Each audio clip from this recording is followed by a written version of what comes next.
Hello, everyone. This is Mike from Dimensional Walking, and today I want to talk about somebody I knew back in Georgia, and talk about her experiences in and around a place called Kennesaw National Battlefield Park is actually what it's called, which is just north of Atlanta. So, anyways, her name was Sarah. She was happened to be a model, and she was an actress. But the reason I knew her basically was she was one of my temporary staffing uh, people that provided staffing for one of my large warehouse facilities in just south of Atlanta, actually. And so she would come and, of course, visit, make sure that the people that she was supplying were doing their job and all those issues. And this went on for several years. And during our meetings, she found out that I was interested in UFOs and the paranormal and aliens, etc. So one day she came in and she told me some pretty interesting stuff, which I'm going to relate to you right now. So, Sarah lived right across in Kennesaw, Georgia. She lived right across from the uh, Battlefield Park in Kennesaw, which is at Kennesaw Mountain area. Okay. Now, Kennesaw Mountain is not a huge mountain or anything. Okay, it's probably a kind of a pretty large hill, but it's not really a mountain. But anyways, it's a really cool place. If you're into Civil War stuff, that's the place to go because it has a lot of things going on there. So, anyways, she started telling me the story that when she was a teenager, she would always remember these black unmarked helicopters flying over her house and over the park. And they would hover at times over her house. It seemed to, and then they would hover around the neighborhood, and then they go into the battleground, into the park area. Um, so, so the black helicopters were also witnessed by her sister. Her sister's name was Barbara, and Barbara would have one of the interesting things about Barbara. She'd have these very lucid dreams about traveling in alien scout ships, as she called them. She said that the ships would fly at very high speeds and travel all over the world, and they would be mapping the world, is what she said. Um, and she said mainly grays were in the ships, and uh, the mapping was being done, they told her, for some upcoming mission that was going to happen later on. Down the road, I think, as they kind of put her, or how she explained it. Um, so Sarah developed some really amazing abilities, and she was able to have an out of body experience on command. Okay, and she said she had learned this ability from an old woman that she met in the woods in the National Battlefield Park, which again was across the street from her childhood home. This old woman that she met was dressed in like a black hood with she had long pure white hair, and she had these amazing eyes that she said pierced right through you.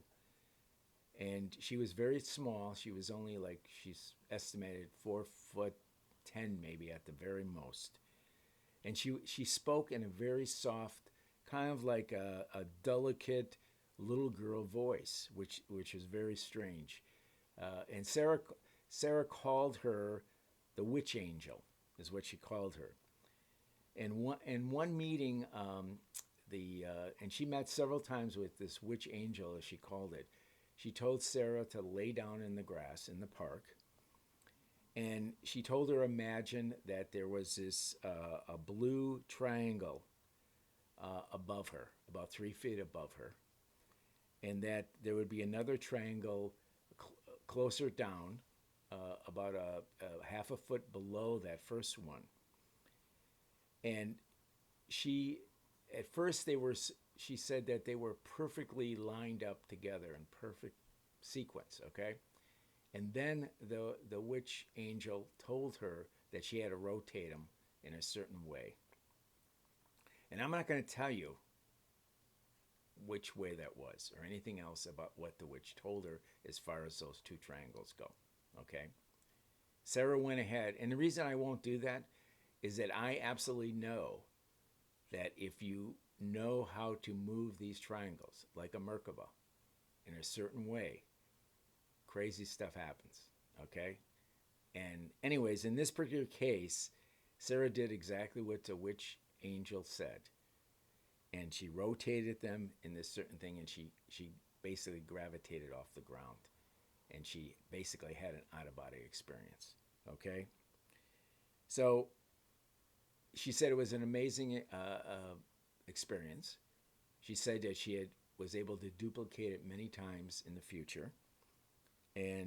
But a couple of times, at least initially, you have to focus on this. You really have to focus. And she said several times when she wasn't focusing, it didn't work. I mean, she came back to the ground, didn't hit the ground hard. She came back to the ground and landed on the ground. And basically at that point, the witch angel disappeared. So she this particular time, this is one of the first times that this happened. She went home and told her younger sister Barbara about what happened, and Barbara is kind of looking at her and says, "Well, the witch angel already talked to me and told me how to do this before," and she explained it, and then Sarah and Barbara went out and they met the witch angel again. And over several years, they had these meetings. And the witch angel taught them how to develop their ESP abilities. And then one day, the witch angel says, you are to a point where you are now ready to awaken others in the future. And they never saw the witch angel again, even though they attempted, she said, many times to go out there and try to meet her and talk to her. That was it. It was sort of like the witch angel had a purpose. She came, she gave this information and did this teaching to these two girls, and that was really the end of it.